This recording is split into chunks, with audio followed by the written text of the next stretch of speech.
É um prazer muito grande estar aqui com vocês. Então, nosso tema, culpa, raízes de muitos males. E nós não temos essa percepção. Muitos de nós vivemos esse drama e não sabemos que esse drama ele dá origem a várias doenças, a vários desequilíbrios, a vários transtornos emocionais. Vou começar essa temática trazendo algumas definições sobre a culpa. Então, fui buscar no dicionário. Então, no dicionário, eu peguei alguns pontos apenas, porque são várias e várias definições e colocações. Eu peguei aquelas que eu achei que são mais interessantes, para, assim, de uma certa forma, expandindo a nossa percepção sobre o tema. Então, a primeira colocação é que a culpa é uma responsabilidade por algo condenável ou danoso causado a outrem. Então é esse sentimento que a gente tem de responsabilidade, de ser o responsável por ter causado alguma coisa, algum dano a alguma outra pessoa. Segundo ponto, a gente também se sente culpado sempre que a gente transgride a lei, ou seja, a gente comete algum tipo de crime, algum delito. Terceiro ponto, ele vai aqui ampliando a nossa percepção sobre a culpa. Aqui ele já amplia, então seria uma atitude ou uma omissão que possa causar dano ou desastre a outra. Porque em muitas situações, a nossa omissão, ela pode gerar consequências desastrosas, né? Então imaginem vocês caminhando, andando de carro numa rodovia, acontece um acidente na frente de vocês, pode ser uma batida, um capotamento, e aí a maioria das pessoas o que faz? Passa batido, como se não fosse com eles, e pensa assim, o próximo que vier vai lá dar socorro, eu não quero me envolver, eu não quero assumir responsabilidade sobre nada, e vai embora. E aí depois chega em casa e vê o noticiário que aquele acidente causou uma vítima, que se a vítima tivesse sido socorrida a tempo, aquela pessoa teria sobrevivido. Então vocês imaginam a dor e o sentimento de culpa que a gente ia vivenciar. Então nós vivemos essa questão da omissão em várias situações. Então a culpa, ela pode ser uma atitude, um comportamento nosso, ou a omissão, ou seja, não ter tido nenhum comportamento frente a uma determinada situação. E também com relação a nós mesmos. Então a culpa também está ligada a comportamentos que nós temos conosco e omissões que nós temos conosco também.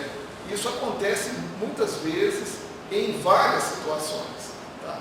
E agora vem a terceira colocação, a terceira definição, para mim é a maior causadora de culpa nas pessoas, em todos nós. Qual que é? Você sabe? São os valores ligados à religião.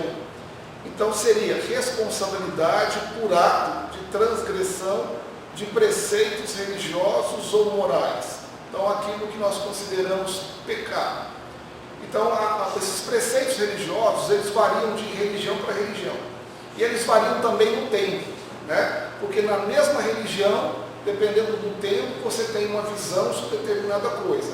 Com o passar dos anos, aqueles valores vão mudando. Isso acontece dentro da nossa religião também.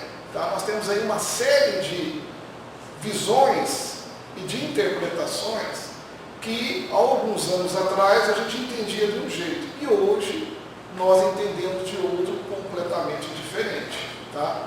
Isso aí em várias questões. Vamos lembrar uma aqui, uma comum aqui, dentro do meio espírita. Como é que era visto a questão da homossexualidade há alguns anos atrás, dentro do meio da doutrina espírita? Dentro do movimento espírita, por exemplo, que se falava que toda pessoa que ela sentisse essa atração por uma pessoa do mesmo sexo, o que ela deveria fazer? Qual o comportamento que ela deveria ter? Deveria reprimir, canalizar a energia para a caridade. Isso.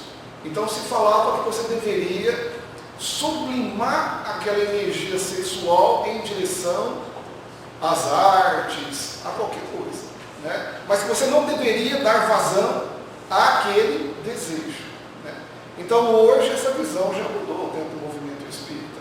Por quê? Não é só o homo que deveria pegar a energia dele e sublimar, o hétero também. Porque seria a melhor coisa para qualquer um dos dois, em termos de evolução espiritual, não é? A pessoa conseguir reverter essa energia em favor da sua evolução. Mas isso não é a realidade que nós vivemos. E a doutrina espírita vem evoluindo com isso. Não é uma coisa fácil, simples e normal. Então, hoje já não se fala dessa mesma forma. E nós temos aí uma série de outras formas, visões que nós tínhamos e que elas vêm evoluindo. E isso é de fundamental importância. Então, a religião, ela acaba sendo os valores que ela traz, dependendo da religião, ela acaba castrando o indivíduo e ela acaba forçando, ou seja, como ela cria muitos preceitos, muitas regras, muitas normas, que são muito difíceis de serem seguidas, muitas delas vão ser quebradas. Aí na hora que você quebra aquelas regras, como é que você se sente? Você se sente culpado, você se sente arrependido, né? As crianças, né, os seres que são criados com uma maior austeridade, onde há muita regra dentro de casa, essas crianças tendem naturalmente a ter um sentimento de culpa muito maior do que as demais. E ao contrário também, aquelas crianças que onde não tem regra nenhuma, vai também gerar uma série de outros problemas, né? Então aquela criança que é criada onde não tem nenhum tipo de regra, e ela não passa por nenhum tipo de frustração, como é que a psicologia fala que esses adultos vão se transformar?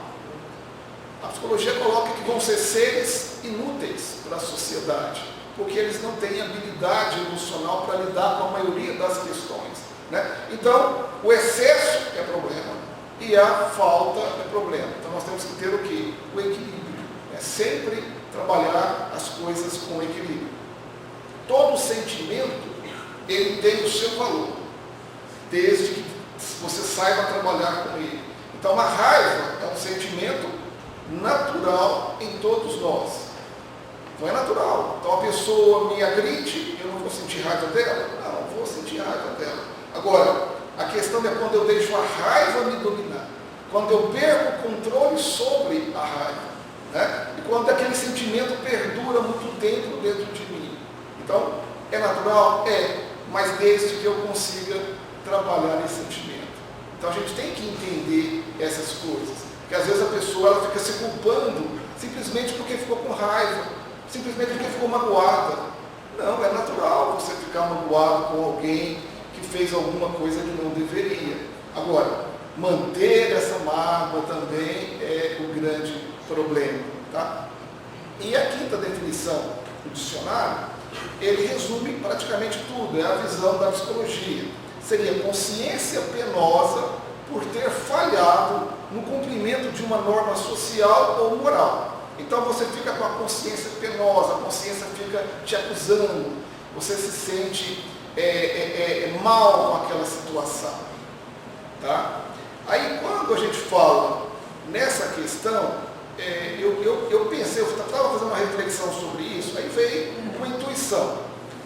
Em que sentido? Para mim, a primeira coisa que a gente deve fazer quando se fala em sentimento de culpa é uma revisão de valores. Ou seja, que valores que eu estou trazendo que estão me gerando essa culpa. Ou seja, às vezes essa culpa nem deveria existir. Às vezes aquele valor que eu estou trazendo está me fazendo sofrer, ele às vezes não tem sentido.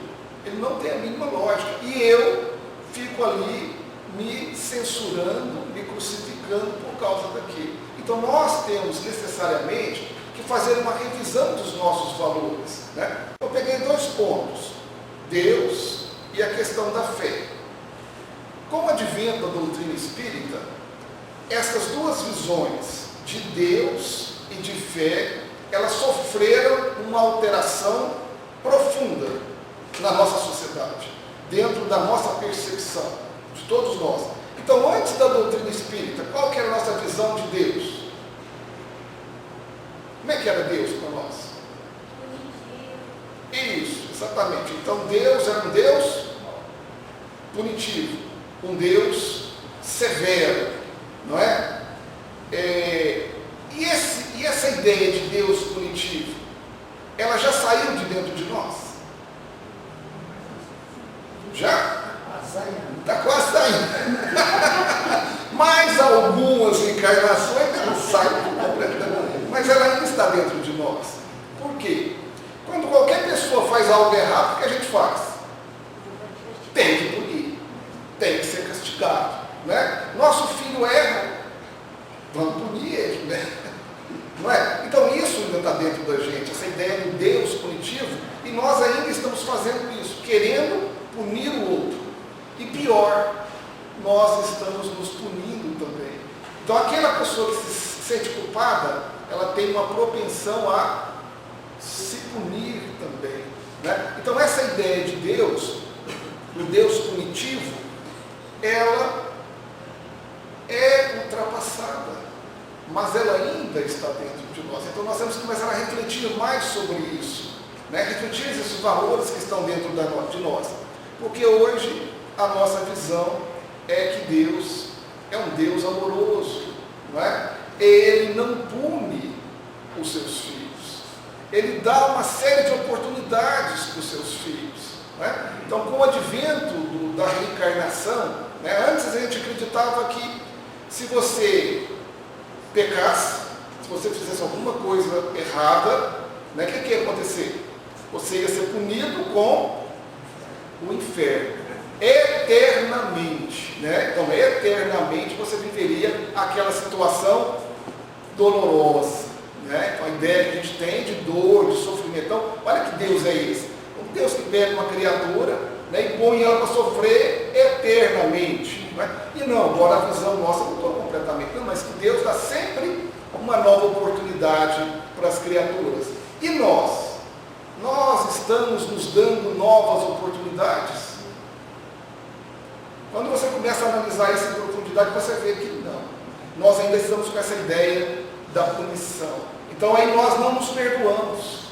Nós não perdoamos o outro. Né? Por quê? Porque esses valores ainda estão distorcidos dentro de nós. E o outro ponto, a questão da fé. Como é que era a nossa fé antes da doutrina espírita?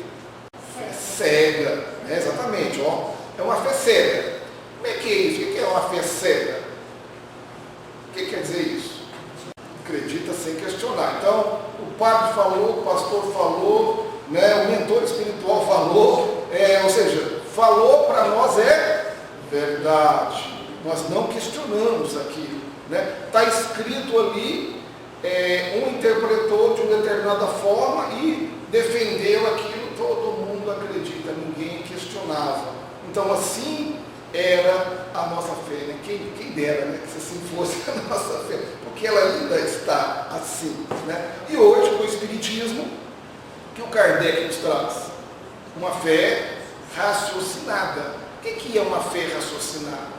É uma fé que questiona, é uma fé que pondera, que analisa, que busca lógica, que busca sentido. Então, assim, tem que ter um sentido para isso, não é? Mas nós ainda não conseguimos colocar isso em prática na nossa vida, né? Nós espíritas aqui, eu falei do mentor espiritual. Quantos trabalhos espirituais eu já participei, eu já vi, né? E aí o mentor fala uma coisa, as pessoas não questionam, seguem aquilo à risca, né? E às vezes não tem o mínimo sentido, mas seguem. Mas isso não foi o que Kardec ensinou. Kardec ensinou para nós analisarmos, questionarmos, tem que ter sentido, tem que ter lógica. Por que ele está falando isso? Né? Mas isso eu não entendi, me explica melhor. Ou seja, vamos tentar realmente entender a situação. Então nós ainda temos essa dificuldade. Então esses valores ainda estão dentro de nós, como um caminhão de outros valores, né? Então nós temos o quê? Que trabalhar esses valores. Então nós estamos falando aqui dentro da doutrina espírita.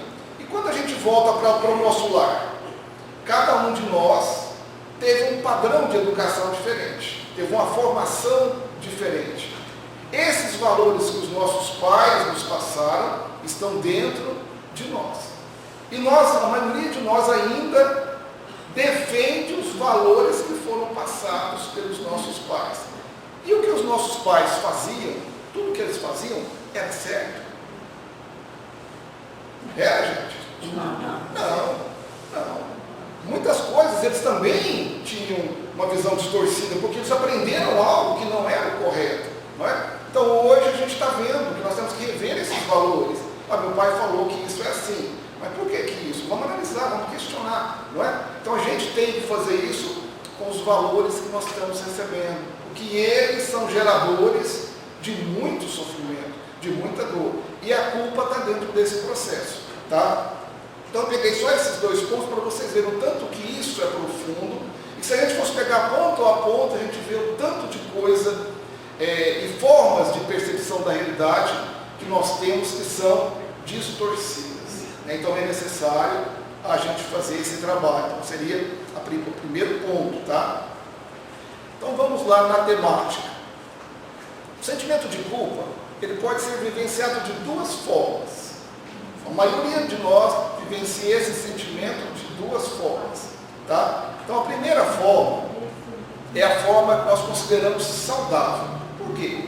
Porque o sentimento de culpa, ele é necessário. Igual eu falei, todo sentimento ele tem o seu valor, ele tem a sua importância. Então o sentimento de culpa, o que ele gera? Ele gera um crescimento, ele gera uma transformação. A partir do momento que eu faço algo errado, eu percebo que eu fiz algo errado, aí eu tenho aquela sensação de arrependimento, de culpa, e aquilo vai gerar o quê? Uma transformação, vai gerar um crescimento. E Joana de Andes vai nos falar daqui a pouco, vou passar um slide, onde ela faz um comentário sobre isso. Então nós temos o quê? Então, a culpa saudável, a culpa que gera crescimento, né? Que gera evolução. E aquela culpa que ela gera uma libertação. Eu me liberto. Tá? E nós temos a outra culpa, que é a culpa patológica, a culpa que gera uma série de doenças em nossas vidas, e a maioria de nós não percebe, tá? Eu vou fazer também alguns comentários, vou citar algumas doenças que ela causa, tá? Não dá para a gente abordar isso em profundidade, como eu falei, mas é uma pincelada. Aí a Joana de Andes comentando sobre a culpa saudável, tá? Está lá no livro Conflitos Existenciais. Há uma culpa saudável que deve acompanhar os atos humanos, quando os mesmos não correspondam aos padrões do equilíbrio e da ética. Então, quando nós estamos saindo, né, do caminho do equilíbrio, saindo da ética, né, o que acontece? Esse sentimento, porém, ele deve ser encarado como um sentido de responsabilidade. Então, quando você sai do caminho certo, aí você erra, aí vem aquele arrependimento, e aí você volta para o caminho correto. Aí você percebe o erro, percebe que aquilo não é uma coisa legal, né? E você fala, não vou fazer isso mais. Então, houve uma transformação, houve um conhecimento que te gerou uma responsabilidade. A partir dali, você vai trabalhando os seus valores de uma forma incessante. Então, sem ela, sem esse sentido, sem a culpa, perder-se-ia o controle da situação, permitindo que os indivíduos agissem irresponsavelmente. Então, se não existisse a culpa, claro que nós estaríamos errando um erro atrás do outro, seríamos seres totalmente irresponsáveis, né? Então, a culpa, ela tem esse lado aí positivo. A culpa patológica, ela pode gerar, olha só, então vamos começar em alguns pontos. Primeiro, ansiedade. Então, a culpa patológica, ela gera ansiedade. Por quê? A pessoa, quando ela comete um erro e ela tem consciência daquele erro, ela fica o quê? Com aquele pensamento repetitivo na mente dela, repetindo cada vez mais, e aquilo a incomoda. E esse processo vai gerando ansiedade, isso vai se intensificando. A pessoa vai ficando mais agitada, mais nervosa, irritadiça, ela pode ter problema com o sono e por aí vai, né? E ela pode chegar a ter crises diversas, aí até de pânico, ligada a essa questão. Aí a ansiedade não trabalhada, o que ela vai levar?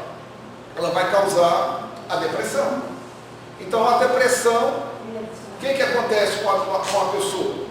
Ela entra num quadro que vai se intensificando, né? Aí ela passa a não ter mais ânimo, ela fica uma pessoa desanimada, ela passa a não querer conviver com as outras pessoas, socialmente ela vai querer se isolar, e aí isso vai aumentando cada vez mais o estágio depressivo dela, vai mexer com a sexualidade dela, com todas as questões dela, o trabalho, ela não vai querer trabalhar, ela vai ficar desanimada e tudo mais. Então a culpa pode chegar nesse ponto de gerar a depressão, tá? A culpa também acontece em alguns casos de esquizofrenia, porque a pessoa quando tem esquizofrenia, em alguns casos, ela tem delírio. Normalmente, quando a culpa está envolvida, essa pessoa tem delírios de perseguição. Então ela fica tendo delírios, eu estou sendo perseguida, tem alguém atrás de mim, ela fica sempre olhando para trás, ela tem sonhos e acorda assustada, como se aí acorda e fala, eu sonhei, tem alguém me perseguindo, ela acha que está sendo perseguida no trabalho, assim vai. Então a culpa está aí por detrás de alguma forma, até às vezes ligado em outra vida, tá? Nós temos também o problema do álcool, né? Então quando a pessoa sente essa culpa num nível mais avançado, ela tende a fugir. Então aquilo está doendo tanto, ela não consegue resolver e não consegue lidar com aquilo, aí ela começa a fugir. Uma forma dela fugir é através do álcool, é através das drogas, e isso vai complicando a vida dela cada vez mais, tá? A culpa também ela gera problemas sexuais diversos, tá, gente? Muitos problemas. Então a pessoa, vamos colocar aí um exemplo simples aí, a pessoa trai. Aí ela se sente culpada. Aquele sentimento de culpa dela pode gerar impotência, pode gerar frigidez, pode gerar ejaculação precoce e uma série de outros problemas sexuais. Então, por detrás de todos os transtornos emocionais que a gente tem, sempre tem algum desequilíbrio emocional. E um deles é a culpa.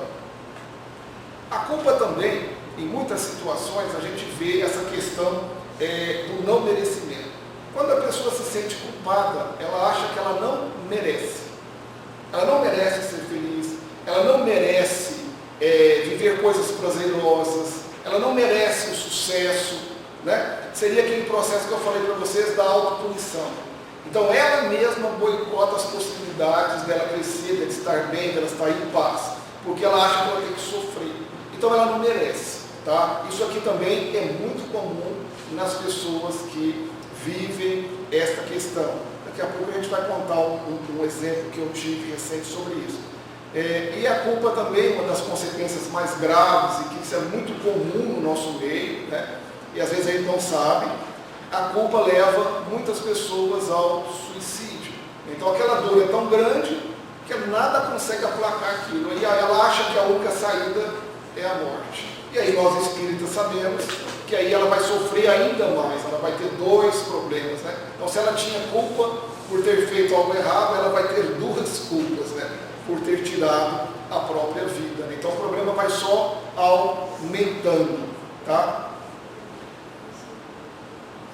Segundo Lia Luft, a culpa é como uma mala cheia de tijolos, é um peso inútil que carregamos de um lado para outro sem objetivo algum.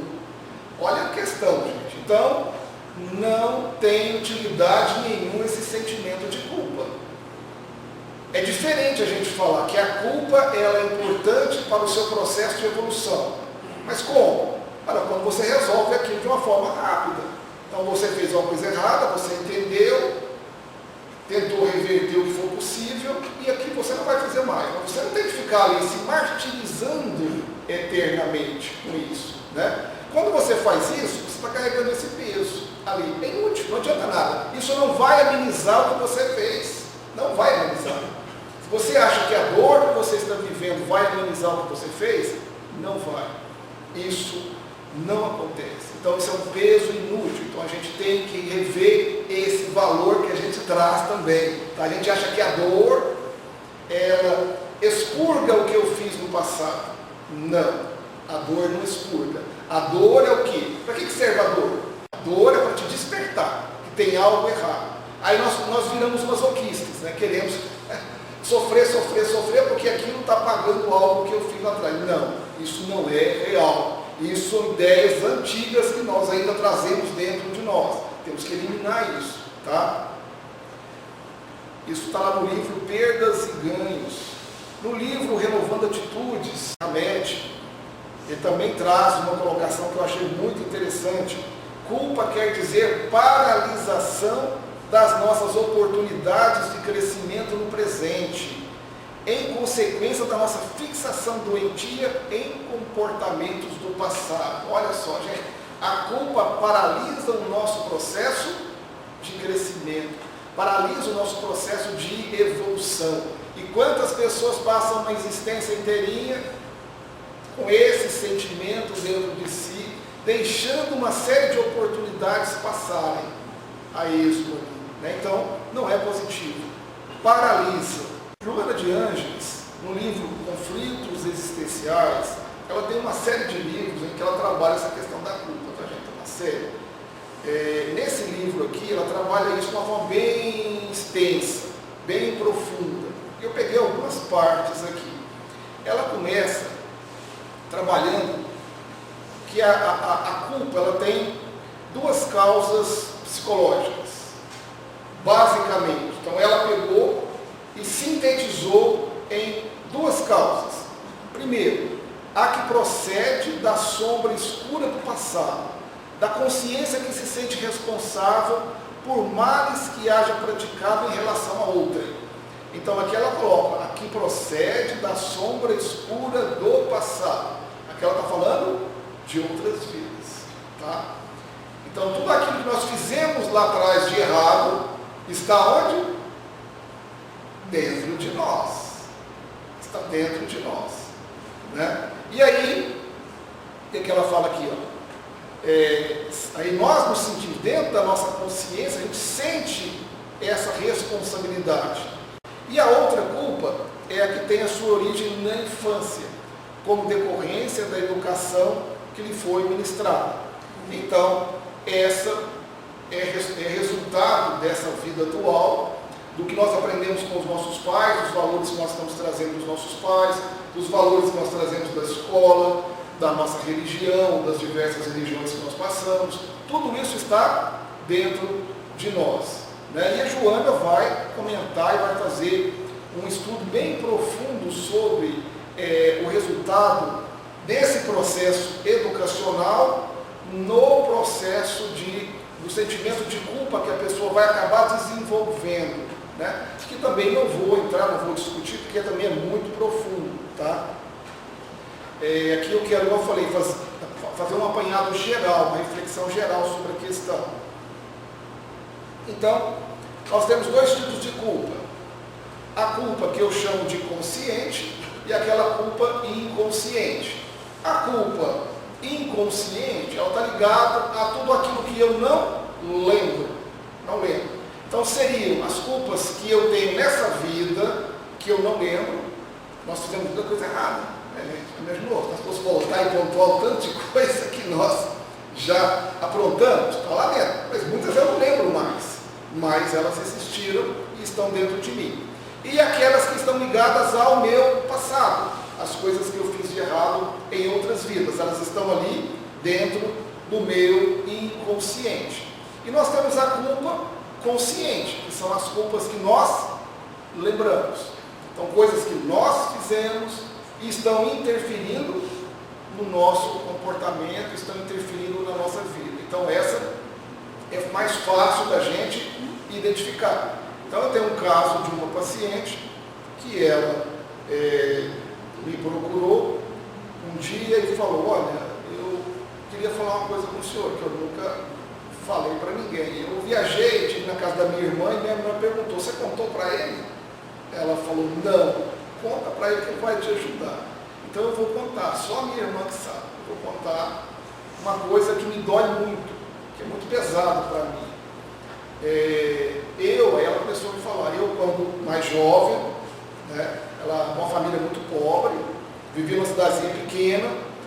Aí quando ela começou a entrar na fase da adolescência, na fase adulta, ela foi para uma cidade maior, para arrumar emprego, para trabalhar, e aí ela foi morar praticamente sozinha, né? E ganhava salário mínimo, mas aí ela tinha toda a liberdade possível, que ela não tinha antes. E ali ela começou a sair, a namorar, a paquerar, e nesse processo ela conheceu um rapaz, começou a sair com ele, não tinha nenhum compromisso um com o outro, e uma noite transaram, ela engravidou. E aí ela ficou desesperada. O que eu vou fazer?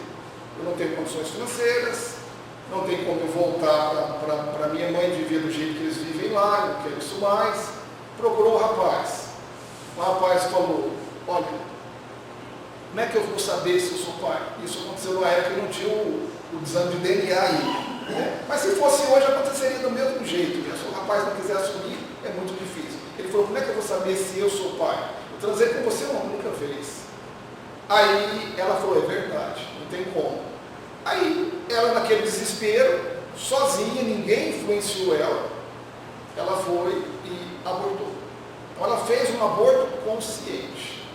E aí a vida foi passando, o tempo foi passando, ela casou, teve 2 filhos, e o tempo foi passando, conheceu o Espiritismo, e essa questão está sempre mexendo com ela. Aí se separou do marido, fica sozinha. E aí hoje ela tem uma série de transtornos emocionais, entre eles, um deles é a síndrome do pânico. Ela já teve depressão, hoje ela está numa fase muito legal. Aí ela foi falar sobre isso. E numa das falas dela, ela falou exatamente isso que eu falei para vocês. Eu não mereço ser feliz. Eu não mereço ser feliz. Às vezes ela sai, viaja, vai num passeio, naquele passeio ela tem um pânico, uma síndrome do pânico ali, ela fica desorientada, perdida, ela quer ir voltar para casa, ficar quietinha lá, não quer socializar. Vocês entendem? Então, assim, a própria pessoa acaba se punindo. Nós fazemos isso e nós não percebemos, né? Então, quantos de nós, às vezes, está guardando esses segredos, situações ou coisas que fez e fica se martirizando com isso, né? Então, nós temos que mudar, abrir a nossa mente a esse respeito, tá? Então, no livro Conflitos Existenciais, Joana de Ângeles, ela fala que a culpa é resultado da raiva que alguém sente contra si mesmo, voltada para dentro, em forma de sensação de algo que foi feito erradamente. Então, quando alguém faz algo errado conosco, como é que fica o nosso sentimento em relação àquela pessoa? A gente fica com raiva daquela pessoa, né? Às vezes a gente quer bater, a gente quer torcer o pescocinho, a gente quer gritar para aquela pessoa, não é? E que tipo de sentimento a gente emana para aquela pessoa? Não é um sentimento pesado? Não é um sentimento negativo? Agora você pensa você fazendo isso com você mesmo. E o tempo inteiro sempre volta aquela coisa te cobrando. Aquela energia negativa que você fica cultuando com você mesmo. Né? Então imagina o tanto de doença, o tanto de transtorno que nós estamos causando para nós mesmos. E sem sentido algum. Aqui Joana vai nos falar da culpa ligado a vidas passadas. Então aqui ela fala, eu peguei alguns pontos principais para a gente entender como que a culpa ligada a vidas passadas, ela se torna algo forte na vida presente e às vezes nós não percebemos. Aí ela fala, olha só, quando a ação foi desencadeada, a raiva, o ódio ou o desejo de vingança, ou mesmo a inconsequência moral, não permitiram avaliação do desatino, atendendo ao impulso nascido na mesquinhez ou no primarismo pessoal. Então, nós deixamos a raiva, nós deixamos o ódio, o ressentimento falar mais alto, né? Não conseguimos ponderar ou ter um conhecimento, ou não tínhamos um conhecimento como nós temos hoje, e aí você vai e se deixa levar. E aí nós cometemos uma série de desatinos. Matamos, roubamos, mutilamos, etc. Né? Por aí afora. Então, isso que ela vai falar. Então, nós não tínhamos condições, naquele momento, de fazer essa avaliação. Mas o que acontece com a gente? Lentamente, porém, o remorso gerou o fenômeno da identificação do erro. O que é interessante, esse caso que eu contei dessa paciente, por exemplo, quando ela era jovem, ela não tinha o mesmo sentimento de culpa que ela tem hoje. O que aconteceu com o tempo? Ela foi amadurecendo, ela foi tendo mais conhecimento, ganhando mais responsabilidade. Aí ela teve condições de analisar o que ela fez. E aquilo começou a mexer com ela.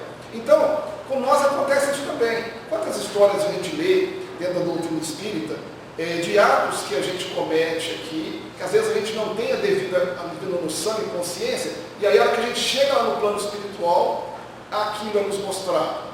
No caso do André Luiz, isso era claro, naquele inicinho do filme, né? Que falava para ele, suicida, suicida, suicida. Ele estava sendo perseguido no plano espiritual, não sei se vocês assistiram o filme, ele sendo perseguido lá no umbral, depois que ele desencarnou, e as pessoas gritavam, suicida, suicida, suicida. E ele falava assim, mas eu não suicidei, eu não suicidei. E ele andou perambulando lá durante muito tempo, não sabendo, né, que ele tinha cometido um suicídio indireto através da bebida. Mas aí quando ele chega no plano espiritual, aquilo ficou claro para ele. Aí ele entende.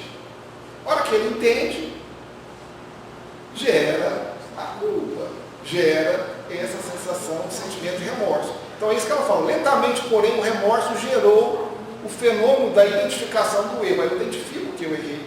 Mas não se faz acompanhar da coragem para a conveniente reparação. Às vezes eu não consigo, eu não tenho coragem de tentar reparar aquilo, ou às vezes não tem como mais. Né? Às vezes não tem como reparar aquilo. Aí o que acontece? Esse sentimento de culpa ele é transferido para os arquivos do espírito. Então ele vai lá para o nosso inconsciente. O conflito em forma de culpa, ele fica lá guardado. Que ressuma, aí ela fala aqui, o que é isso? Ressuma. Que ressuma, olha essa fala que vem depois, facilmente. Que ressuma facilmente ante o desencadear de qualquer ocorrência produzida pela associação de ideias condutoras da lembrança inconsciente. Então ele ressuma, ele ressurge do meu inconsciente, está lá no meu inconsciente. Aí ele vem para o consciente. Em que situação? E em que forma? Né? Aí ela fala, quando acontece qualquer situação na vida presente ligada àquilo que eu fiz no passado. Às vezes a própria aproximação de alguém que eu fiz algo no passado, só a aproximação, só a energia dela desperta em mim esse sentimento, essa sensação de culpa, que eu não entendo. Então esse sentimento, ele ressume, ele surge em forma de sentimento. Não vem nenhuma lembrança, não vem lembrança nenhuma, mas vem aquele sentimento, aquela sensação ruim. Aí ela acrescenta aqui. Quando isso ocorre, o indivíduo experimenta insopitável angústia e procura recurso de autopunição. Então vem aquela dor, vem aquela sensação ruim, mas a pessoa não consegue entender de onde vem, e nem o que fazer. E aquilo vai aumentando. E quando se fala em angústia, angústia é um sentimento que muitas pessoas têm, né? Mas é um sentimento que às vezes você está vivendo um problema, uma situação, mas você não vê uma saída. Aí aquilo vai aumentando. Então a angústia é isso, é aquela sensação que você tem, tem um problema, mas eu não consigo resolver, tem um problema, eu não consigo resolver. Como é que eu faço? Se eu fizer isso, vai acontecer aquilo, se eu fizer aquilo, vai gerar isso. Ela não consegue achar uma saída. Aí isso vai angustiando ela cada vez mais, vai intensificando. Aí a pessoa começa a ter dor no coração. Ela fala, tem uma dor no coração, uma dor, um aperto. Aí ela vai no médico, faz os exames e não fala, não tem nada. Você não tem nada no coração. Isso é psicológico. Vai ver o que é isso. E aí você vai ter que fazer essa viagem para dentro de você para entender que às vezes está ligado a alguma culpa do passado ou da vida presente. Tá? Então, quando isso ocorre, o indivíduo experimenta insopitável angústia e procura recurso de autopunição. Então ele mesmo quer se punir, como mecanismo libertador para a consciência responsável pelo delito, que ninguém conhece, mas se lhe encontra in situ no mapa das realizações pessoais, portanto, intransferível. Então, tudo que nós fizemos de errado é responsabilidade nossa. E nós é que vamos ter que arcar com isso de alguma forma. Né? O arrependimento, que deve ser um fenômeno normal de avaliação das nossas ações, mediante os resultados decorrentes, torna-se na consciência de culpa uma chaga, a purgar mal-estar e desconfiança. Então, esse arrependimento é um fenômeno natural, normal em todos nós. Mas como você não resolve a questão, ele começa a ser uma tortura constante na criatura que se sente culpada. No remorso, o sujeito enclausura-se em sua dor, lamentando-se, acreditando não ser merecedor de nada bom, desistindo de lutar, de reparar para libertar-se, não consegue perceber a função do erro e da dor na evolução de si próprio. Estagnado em águas tormentosas, num contínuo sofrer sem sentido. O remorso faz sofrer, mas não liberta. Então é isso que a gente tem que entender. O remorso faz sofrer, mas ele não liberta. Então nós temos o quê? Que nos libertar desse processo, né? E tentar trabalhar aquilo que nós fizemos de errado, ter uma compreensão maior sobre essas questões. No livro Céu e Inferno, não sei se vocês já leram, a maioria já leu esse livro? Se não leram, aqueles que não leram, olha, uma sugestão maravilhosa aí, esse livro é fantástico. Então ele é considerado, por nós espíritas, o Código Penal da vida futura. Olha bem, gente, olha como é que é profunda a palavra, Código Penal da vida futura. O que quer dizer isso? Nesse livro, ele vai trabalhar aquilo que nós fazemos de errado e a consequência que vai ter do outro lado. Como é que ele faz isso? Como é que ele vai mostrar para nós o que eu fiz de errado, o que vai gerar? Eles fizeram um trabalho, que é sempre interessante por causa disso, eles fizeram um trabalho com as pessoas que desencarnaram. Então o que eles fizeram? Eles evocavam as pessoas que desencarnaram. Então, uma pessoa suicidou. Depois de um tempo, de muitos anos, que eles souberam que aquela pessoa desencarnou por suicídio, eles evocavam aquele espírito, perguntavam para ele: o que aconteceu? Por que você suicidou? Aí a pessoa vai e conta toda a história, todo o drama dela, e depois, como é que foi quando você chegou do lado de lá? Aí ele vai explicar tudo o que ele viveu do lado de lá, em todos os sentidos. Então lá temos histórias do suicídio, temos várias histórias, em cada uma de uma situação diferente, não é o mesmo padrão. Então, um suicidou por causa do amor, outro suicidou porque foi injustiçado socialmente, outro porque traiu, e aí vai. Cada um tem um motivo diferente, e aí vai contar a consequência de cada um no plano espiritual. Então, nada acontece da mesma forma, né? Cada caso é um caso. Então, esse livro é muito interessante. E lá nesse livro, Kardec afirma que o arrependimento, conquanto seja o primeiro passo para a regeneração, não basta por si só. Então não basta você arrepender. Isso falando de uma forma muito mais profunda, a nível espiritual, a nível de evolução. Então não basta só você se arrepender. Aí ele fala que precisa de mais duas coisas nesse processo, para me quitar aquela questão, aquele erro que eu cometi. Ele fala, olha só, são precisos a expiação e a reparação. Isso aqui está falando que é inevitável. Então vamos falar, isso depende do tipo de erro que você comete. Não são todos os erros, é claro. Então o que seria expiação? Expiar. Então, eu matei alguém. Numa vida futura, o que vai acontecer? Alguém vai me matar. Não precisa ser necessariamente aquele que eu matei, mas eu vou vivenciar aquilo que eu fiz alguém vivenciar. Eu vou viver a dor, o sofrimento que aquela outra pessoa viveu. Então isso é expiação. E a reparação? Aí a reparação é, eu fiz algo contra você, então eu matei você, né? Aí eu vou receber você como filho. Aí eu vou dar a vida para você novamente. Eu vou reparar aquilo que eu fiz lá no passado. Na hora que eu consigo fazer isso, eu me redimo comigo mesmo. Ele afirma, arrependimento, expiação e reparação constituem, portanto, as 3 condições necessárias para apagar os traços de uma falta e suas consequências. Mas isso é em todas as situações? Claro que não. Então a gente tem que analisar cada caso é um caso, cada situação é uma situação, tá? Todas as criaturas cometem erros, alguns de natureza grave, no entanto, não tem por que desanimar na luta ou abandonar os compromissos de elevação moral.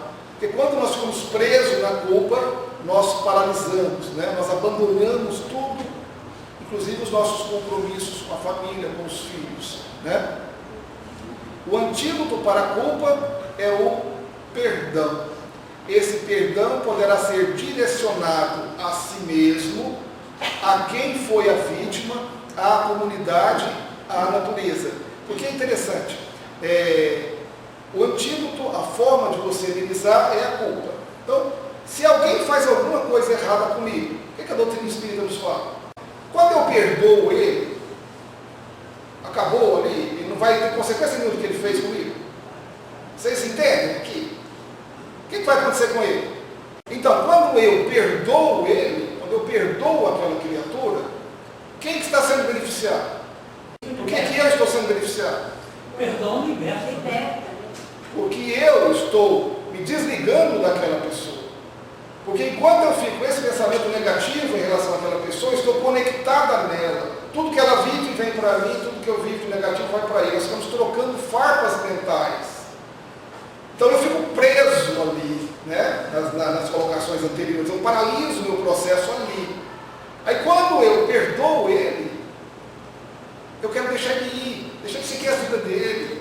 Ele errou, também erro, essa é a questão. Ele errou hoje desse jeito, eu erro também, eu cometo uma série de erros. Então, esse é o processo. Aí eu deixo ele seguir o caminho dele e vou seguir o meu, né? Então, quando nós erramos, nós temos que entender que nós fazemos a mesma coisa, nós nos prendemos, nós nos paralisamos. Aí tem que haver o auto-perdão. Eu me perdoar. E eu deixar as coisas seguirem normalmente. Por quê? Porque eu vou, no tempo certo, no momento certo, trabalhar essas questões. Então isso que a gente tem que entender, que é natural isso. Então isso não é uma punição, não é um castigo. Faz parte do nosso processo de evolução e de aprimoramento. Desde que a paz e a culpa, eles não podem, não tem como conviver juntas, porque uma elimina a presença da outra, torna-se necessário o exercício da compreensão da própria fraqueza, para que possa a criatura libertar-se da dolorosa injunção. Então eu tenho que fazer uma avaliação de mim mesmo, eu tenho que perceber que eu sou uma criatura em evolução, em crescimento, que eu estou aprendendo. Aí quando eu olho para trás, eu vejo que eu não tinha o conhecimento que eu tenho hoje, a maturidade que eu tenho hoje, a estrutura emocional que eu tenho hoje. Aí eu estou compreendendo por que eu cometi aquele desatino. Se fosse hoje, se eu voltasse com o nível de conhecimento que eu tenho hoje, lá atrás, será que nós fazíamos a mesma coisa?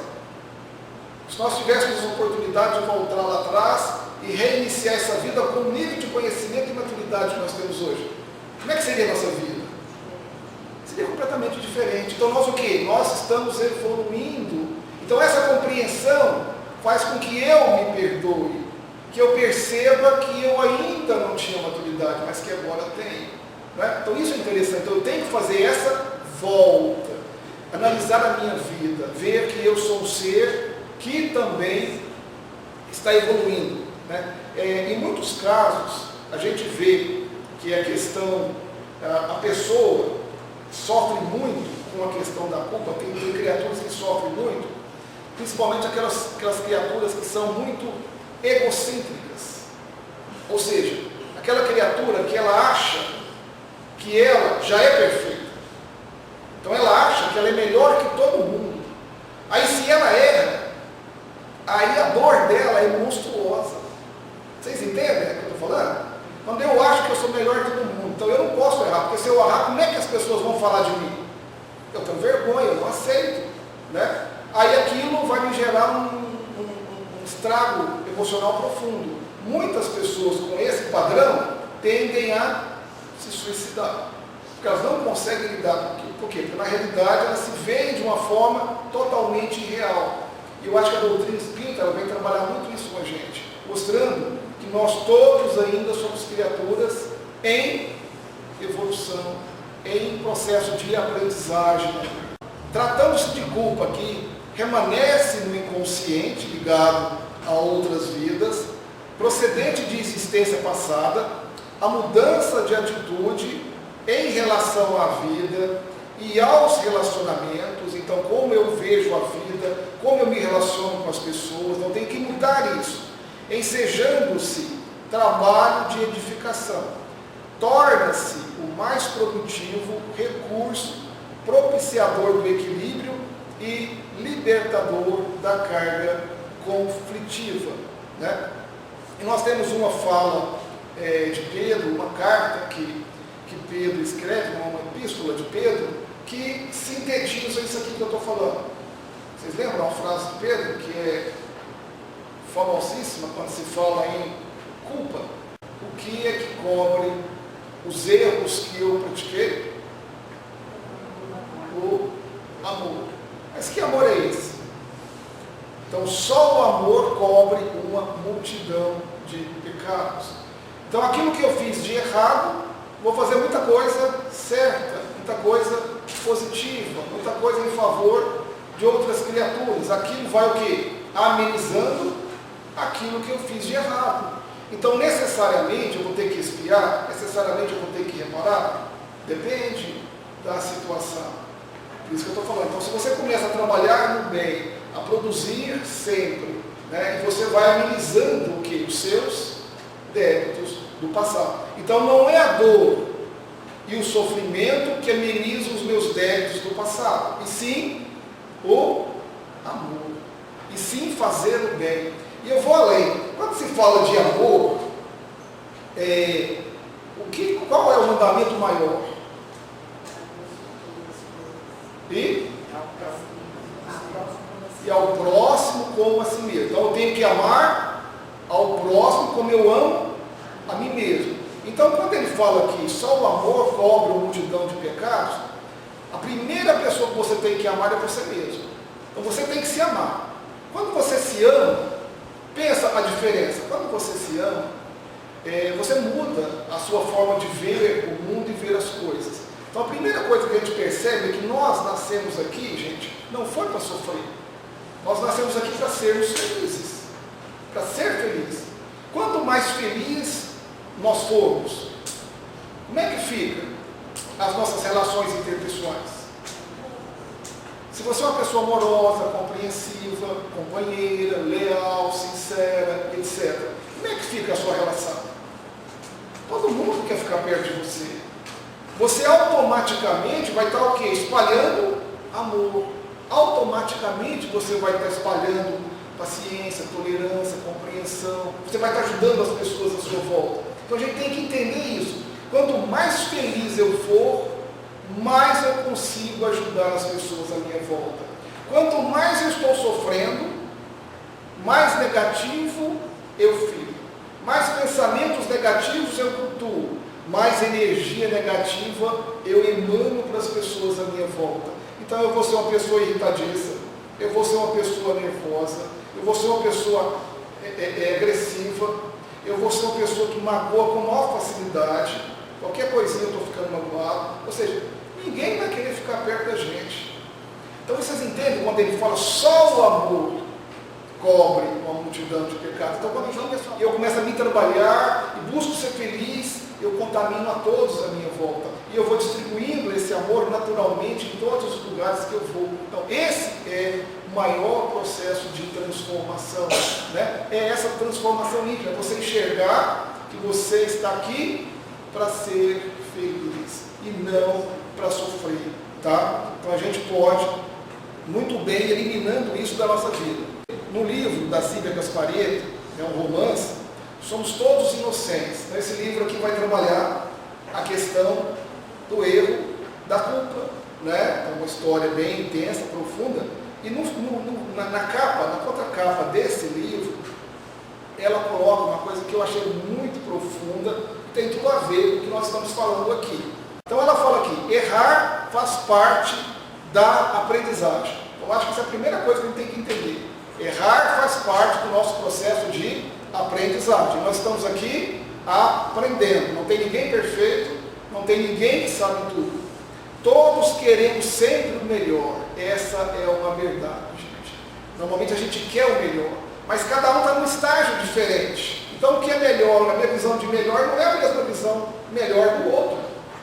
Mas quando eu paro para analisar e olhar quem é o outro, a estrutura do outro, eu vou entender que ela estava dando o melhor dela, mas para mim era pouco ainda, eu queria mais. Aí isso gera problema. Então a gente tem que entender, todos queremos sempre o melhor. Não importa o tamanho do erro. Então não importa o tamanho do erro que você cometeu ou que o outro cometeu. Diante das leis universais, somos todos inocentes. Vocês concordam com isso? Somos todos inocentes. O que é que Jesus falou na cruz, quando ele estava sendo crucificado? Se ele falou isso, por que ele falou que nós não sabemos o que estamos fazendo? Por que ele falou isso? É como se nós fôssemos crianças diante do processo evolutivo. Que planeta nós estamos habitando, gente? Nós somos espíritas. Que planeta nós estamos habitando? Planeta de prova e expiação. Né? Mas isso já caiu em nós, a ficha em nós? Não. Planeta de prova e expiação. Não é? Então, quem é que nasce aqui? São seres ainda em processo de aprendizado. É isso que quer dizer. Estamos aprendendo ainda. Então, nesse processo nosso, errar faz parte. É normal. Por isso que ele fala, perdoa. Eles ainda não têm a consciência do que eles estão fazendo. Por isso a culpa é necessária. Por isso a culpa vem. Mas aí nós temos que trabalhar nessa culpa de forma rápida, aprender e não continuar errando. E não ficar cultuando ela. Por isso que ela fala, para a gente analisar e olhar, ou seja, cada um analisar e olhar para si mesmo, como um ser ainda imperfeito. Porque quando eu fiz essa pergunta, a maioria ficou com dificuldade de responder. Por quê? Porque já se acha no nível que não está. Ou seja, nós não estamos. Né? Mas vamos chegar lá, né? Nós vamos chegar lá. Né? Mas a gente tem que ter essa ideia. Nós todos somos inocentes. E quando você consegue entender isso, você se dá uma nova chance. Você se permite continuar a sua caminhada e continuar crescendo. Senão você paralisa. Então por isso que Jesus falou. Você já pensou se Jesus falasse diferente? Né? Ele falou, perdoa, porque eles não sabem o que faz. Não, você fala assim, nossa, mas eles são sacanas demais. Eu fiz tudo para eles, olha o que eles fizeram comigo. Não é? Não, mas ele mostrou quem nós somos ainda aqui na Terra. Né? Então a gente tem que entender e voltar isso para dentro da gente. E tentar realmente trabalhar esse sentimento de culpa, né? Deixar ele realmente ir embora e você transformar a sua vida. Ser feliz e ajudar todas as pessoas à sua volta, né? Que isso vai amenizar aquilo imensamente. Tá bom, gente? Bom, obrigado pela atenção. Alguém quer falar alguma coisa? Quer fazer algum comentário? Nós agora estamos reencarnando não atrás de conhecimento. Nós estamos aqui, a grande maioria de nós, já é para trabalhar sentimento. Então, a temática, eu sempre estou trazendo temas ligados a essa questão, sentimento. Nós estamos aqui para trabalhar os nossos sentimentos. Então, o conhecimento, ele está lá. Mas como nós temos esses conhecimentos ainda antigos, eles sobressaem ao conhecimento novo. Porque o doutrina espírita, que é 200 anos, no máximo. Né? Então, nós estamos conhecendo a doutrina espírita nessa encarnação. Então, esse conhecimento ainda é muito fresco para nós. E isso que a gente tem que entender, ou seja, como é que ele é novo para nós? Como nós somos ainda crianças, esse conhecimento está chegando. E nós estamos ainda presos nesses conhecimentos passados. Eles é que estão fortes lá dentro do inconsciente. Por isso que eu falei, quando eu iniciei, necessário fazermos uma reavaliação dos nossos valores. Ou seja, os valores que eu estou trazendo, que ainda são fortes dentro de mim, que estão me gerando dor e sofrimento em todos os aspectos. Né? Aqui eu falei da culpa, mas isso está em todos os aspectos. Então, é importante isso. Né? Então, a gente perceber que está chegando para nós conhecimento novo e agora nós vamos ter que aferir esses valores aí, gradativamente. Né? Para a gente fazer o quê? Trabalhar os nossos sentimentos, que isso aí é a coisa mais importante. Hoje, quando se fala em morte, morte, não fala isso não, para de falar isso, imagina, todo mundo vai se encarnar. Por que não se conversa, não fala, não analisa, não questiona, não trabalha isso em profundidade? Porque na hora que chegar, não vai te pegar de surpresa. Então a gente tem que rever essas questões, tem que aprofundar isso aí, porque a gente vai ficando cada vez mais forte, mais consciente, que eu acho que é a palavra-chave. Nosso grande trabalho é nos tornar cada vez mais consciente. Por quê? Quanto mais consciente você fica, melhor você trabalha a questão, melhor você vai trabalhar o seu sentimento naquele momento. Né? O que acontece aqui? O que Joana nos fala? Acontece alguma coisa comigo hoje, aconteceu alguma coisa, então alguém me roubou. Aí vem um sentimento de raiva tão grande naquele momento, e eu não paro para pensar, por que eu fiquei com tanta raiva com relação àquela situação? Aquela pessoa me roubou. Por que esse sentimento veio tão forte? Porque na realidade esse sentimento não é só daquela situação que eu estou vivendo, mas está vindo coisas lá do passado, lá do meu inconsciente que eu falei. Então aquilo ali funcionou como um gatilho. Aí vem aquele sentimento. Aí ele vem para quê? Para ser trabalhado. Ele vem para ser trabalhado. Só que nós nem percebemos que aquilo que está acontecendo comigo é para me trabalhar algum sentimento. E aí eu falho de novo, e de novo, e de novo. Então a gente tem que rever isso. Se a gente não parar para fazer uma avaliação real de quem nós somos, do que nós sentimos, do que nós queremos, qual é o nosso objetivo maior, né? E aí você começa a ficar cada vez mais forte e mais consciente. E aí a nossa vida muda, né? E muda a vida de todos à nossa volta. Então esse é o nosso grande trabalho, gente. Tá bom? Muito obrigado, gente. Valeu. Foi ótimo. A energia que está lá nas alturas. Obrigado.